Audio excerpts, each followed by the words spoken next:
Oh, mi buen Jesús, ¿qué puedo hacer por ti? ¿Qué quieres tú de mí? Quiero que estés feliz. Mi tiempo te daré, mi vida cambiaré. Dime qué quieres tú, anda, dímelo ya. Dime cómo te amo, dime tú, dice tú, dime por mí, ¿qué puedo hacer por ti? Dime tú, dime ya, dime Jesús, ¿cómo puedo reparar? Que sin hacer la cruz, se vuelve a matar. Hola, muy buenas tardes, tengan todos ustedes bienvenidos a este su programa, Amigos Católicos en Cristo. Un programa que está hecho pensando en ti y para ti. Hoy tenemos un tema muy padre, ya que casi siempre en estos tiempos de Cuaresma nos preguntamos por qué abstenernos de comer carne y qué es lo que dice la Biblia en este caso, ¿no? Entonces, vamos a dar inicio. Mi nombre es Ricardo Gutiérrez y empezamos. La Iglesia ordena que los católicos participemos la abstinencia de la carne como forma de unirnos a todos en el espíritu de penitencia, para recordar así la muerte de nuestro Señor Jesucristo. Quiero, ya que tengo esta oportunidad, tocar el tema, ya que nos genera muchas inquietudes cuando llegan los viernes de Cuaresma, el por qué no abstenernos de comer carne los viernes. ¿Y qué dice la Biblia? ¿Qué dice la Biblia? Pues bien, partimos del tema con un fuerte no, y se preguntarán ustedes, pues ¿es antibíblico? Tampoco.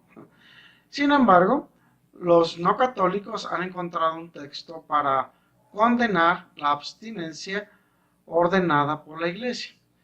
Y vamos a leer la primera de Timoteo 4, 1, versículo 1 al 4, que dice aquí: el Espíritu dice expresamente que en los últimos tiempos algunos renegarán de la fe y harán caso a espíritus seductores y doctrinas diabólicas. Esta será la obra de impostores hipócritas cuya conciencia está viciada. Prohibirán el matrimonio y el uso de alimentos que Dios ha creado para que los fieles que han conocido la verdad disfruten de ellos y le den gracias. Porque todo el que Dios ha creado es bueno y nada hay despreciable, y se come dando gracias. ¿Sí? Se come dando gracias.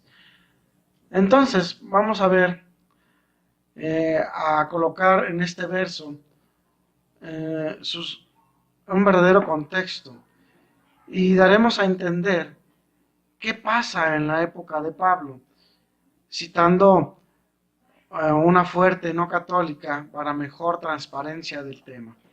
Y ya como lo acabamos de ver en 1 Timoteo 4, 1 al versículo 4. En aquellas comunidades la carne disponible para ser comprada en el mercado público a menudo provenía de un animal que había sido ofrecido, ya sea total o parcialmente, como un sacrificio a los diferentes ritos religiosos paganos. El problema aquí, para la comunidad cristiana de aquel entonces, era saber si era apropiado o no comer esta clase de carne. ¿Había sido contaminada por haber sido parte de ritos paganos?, se preguntaban. Y si participaba de esta religión y que por lo tanto se cometía apostasia por comer esta carne. Pablo, en sus cartas de Pablo a los cristianos en Roma y a Corintio, a recordar que les recuerda que aunque no se prohibía específicamente comer esta carne, las personas sensatas evitarían hacerlo si otros podían ofenderse. Las necesidades, pues, de los miembros más débiles y la posibilidad concreta que su fe fuera lesionada son importantes consideraciones cuando se toman decisiones sobre la alimentación. Como vemos, San Pablo condena a aquellas que prohíben en todos los casos la carne para evitar consumir algo que pudo haber sido sacrificado a los ídolos, como posteriormente enseñarán las maniqueos, y al mismo tiempo Pablo lo menciona en su carta a los romanos. Ambas actitudes. Aquellos que prohibían comer carne y aquellos que creían que podían comer todo sin importar lo que pensaran, lo que comían. El apóstol contesta en la carta de los Romanos, capítulo 14, versículo 20 al 21. Y dice aquí, vamos a buscarlo: no destruyas la obra de Dios por una cuestión de comida. Todas las cosas son sin duda puras, pero se convierten en malas para el hombre que al comerlas es ocasión de caída para otro. Si semejante caso, lo bueno es no comer carne, ni beber vino, ni hacer cualquier otra cosa que pueda ser ocasión de caída para el hermano. ¿Sí?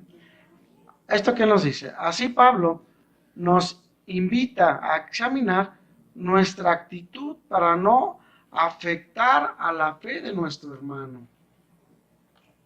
A la fe de nuestro hermano. Aquí que el texto de Timoteo nada tiene que ver con la práctica de la iglesia en los viernes de Cuaresma. Pero ¿qué simbolismo tiene el viernes? La pregunta es, ¿daría lo mismo ordenar la abstinencia un martes? ¿O qué representa el viernes en la liturgia de la iglesia? Jesucristo murió un viernes y es algo que nos expresa la Biblia y lo vamos a encontrar en Marcos 15, capítulo 15, versículo 42, la muerte de Cristo. Aunque mostró su victoria sobre el mal y la derrota del diablo, para nosotros los cristianos nos llena de tristeza con todos los padecimientos que sufrió el Señor. Es algo natural para aquellos que sentimos el dolor de la cruz, un dolor que debería ser nuestro por nuestras faltas, pero que Él quiso llevar sobre sus hombros. Los discípulos de Emaús nos expresan este sentir cuando el Evangelio de Lucas nos narra el versículo de Emaús, ¿se acuerdan? ¿Sí? Que es 24, 14. Capítulo 24, versículo 17 al 18. Les dijo, ¿qué es lo que vienen conversando por el camino? Ellos se detuvieron entristecidos. Y uno de ellos, llamado Cleofas, le respondió, ¿eres tú el único en Jerusalén que no sabe lo que ha pasado allí estos días? Entonces, vamos analizando un poquito. Incluso la misma naturaleza hizo luto por la muerte del Señor. Era alrededor del mediodía. El sol se eclipsó y la oscuridad cubrió toda la tierra a las 3 de la tarde. Si los primeros cristianos y la naturaleza sintieron el dolor por la muerte del Señor, ¿qué actitud debemos tener nosotros? Debemos concientizarnos de esto y tratar de ofrecer nuestra vida en un permanente caminar por este camino de la cruz. Por eso la iglesia toma este día como un recordar la muerte de Cristo, adentrémonos en este acontecimiento y hacerlo propio. Hay que hacerlo mío en nuestro corazón. Abstenerse.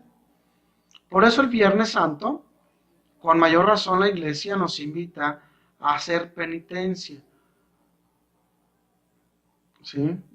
Y vamos a ver ahora sí que lo que dice el Código de Derecho Canónico al respecto. Por ejemplo, nos dice el canon, el numeral 1249, dice: todos los fieles, cada uno a su modo, están obligados por ley divina a hacer penitencia. Sin embargo, para que todos se unan en una práctica común de penitencia, se han fijado 2 días penitenciales, en los que se dediquen los fieles de manera especial a la oración, realicen obras de piedad y la caridad, y se nieguen a sí mismos. Otra vez, fíjese bien, nos dediquemos de manera especial, 1, a la oración, realizar obras de piedad y caridad, y negarnos a sí mismos, cumpliendo con mayor fidelidad sus propias obligaciones, y sobre todo, observando el ayuno y la abstinencia, al tenor de los cánones que siguen, como el canon, el numeral 1250, que nos dice que en la Iglesia Universal son días y tiempos penitenciales todos los viernes del año y el tiempo de Cuaresma. Que realmente en la práctica católica pues no lo hacemos. O sea, todos los viernes del año, no. Yo pienso que nomás lo hacemos en tiempo de esta Cuaresma, el miércoles de ceniza y los viernes de esta Cuaresma. El canon, en su numeral 1251, nos dice: todos los viernes, a no ser que coincidan con una solemnidad, debe guardarse la abstinencia de carne o de otro alimento que haya determinado la conferencia episcopal. Ayuno y abstinencia se guardará el miércoles de ceniza y el viernes santo.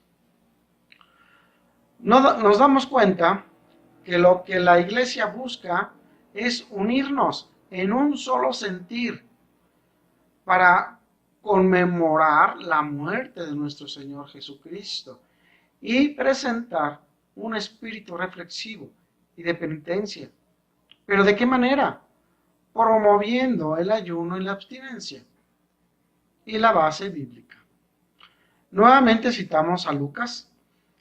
Encontraremos el siguiente texto, que es Lucas 5:33, Lucas 33, que nos va a hablar sobre el ayuno. ¿Sí? Y dice: entonces ellos dijeron a Jesús: los discípulos de Juan ayunan con frecuencia y hacen oraciones, y del mismo modo los discípulos de los fariseos. En cambio, tus discípulos comen y beben. Jesús les contestó: ¿acaso pueden ustedes hacer ayunar a los invitados a la boda mientras el novio está con ellos? Vendrán días en los que el novio les será arrebatado, entonces ayunarán. ¿Quién es el esposo? Cristo, el cual nos fue quitado al morir un viernes. Y el mismo Cristo nos indica que al no estar, entonces tendremos que ayunar. Por eso la Iglesia nos invita a conmemorar la muerte de nuestro Señor Jesucristo a través del ayuno y la abstinencia. San Pablo nos invita a someter nuestro cuerpo. ¿Sí? Esto nos dice en 1 Corintios capítulo 9.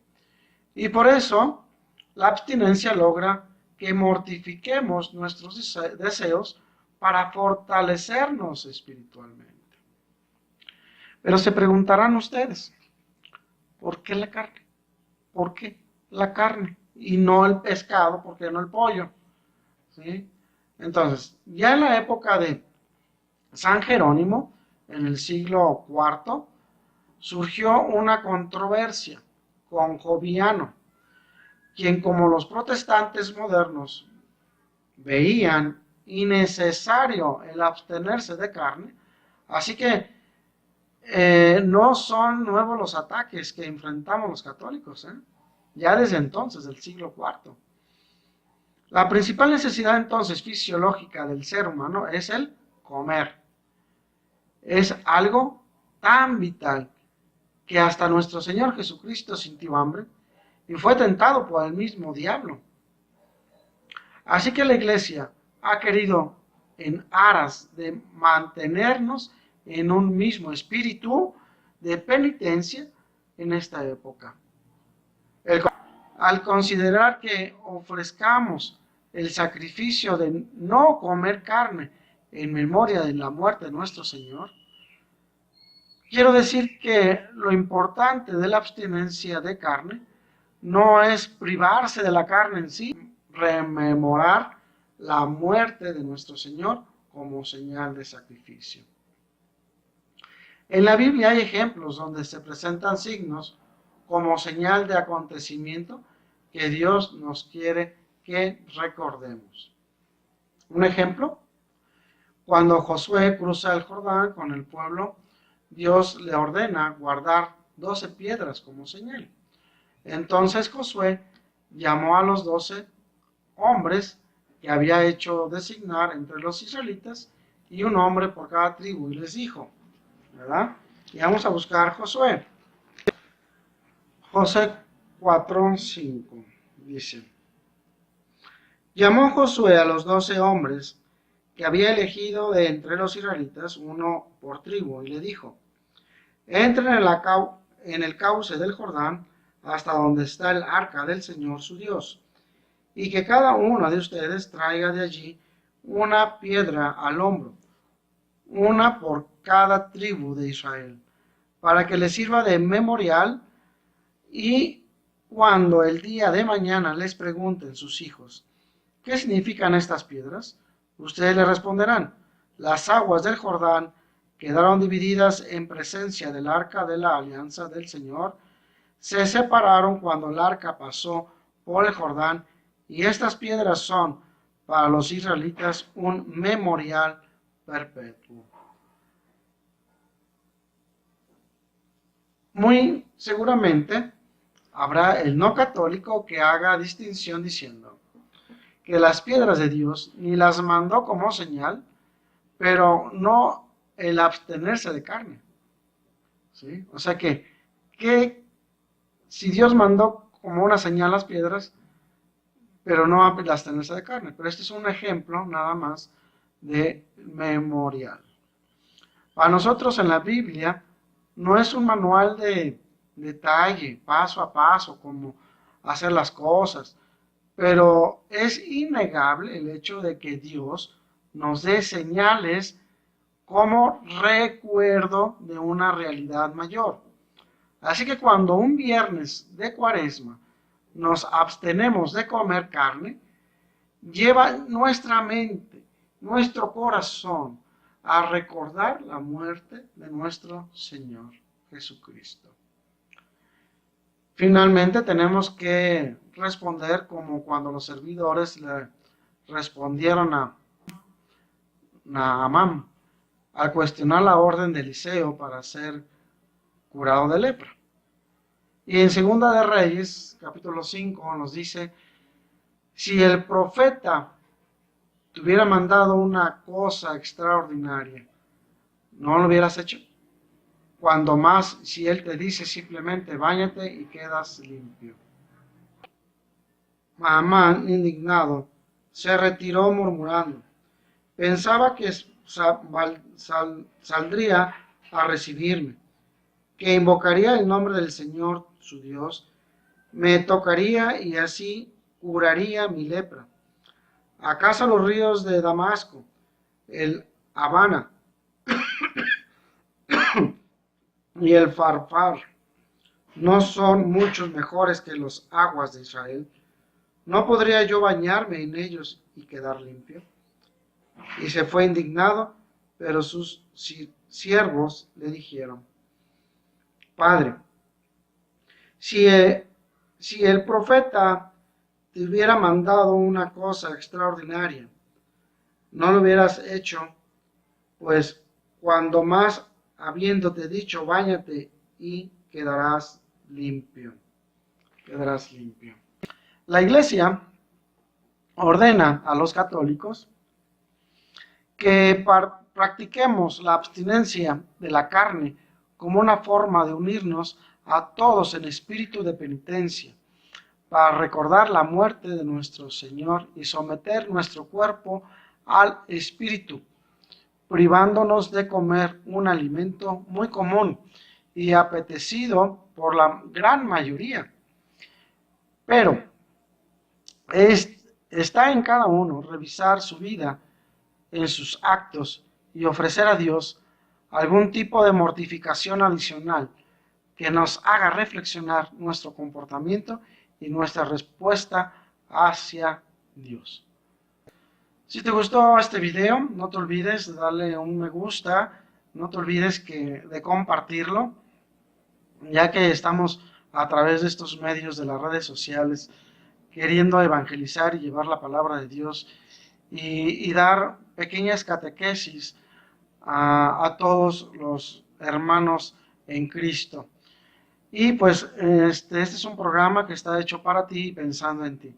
Si tienes algún tema en especial, mándanos tus sugerencias para nosotros revisarlo, estudiarlo y darlo a conocer a ustedes. Pues muy bien, por nuestra parte se despide Ricardo Gutiérrez y muchas gracias por estar con nosotros. Hasta la próxima. Oh, mi buen Jesús, ¿qué puedo hacer por ti? ¿Qué quieres tú de mí? Quiero que estés feliz. Mi tiempo te daré, mi vida cambiaré. Dime qué quieres tú, anda, dímelo ya.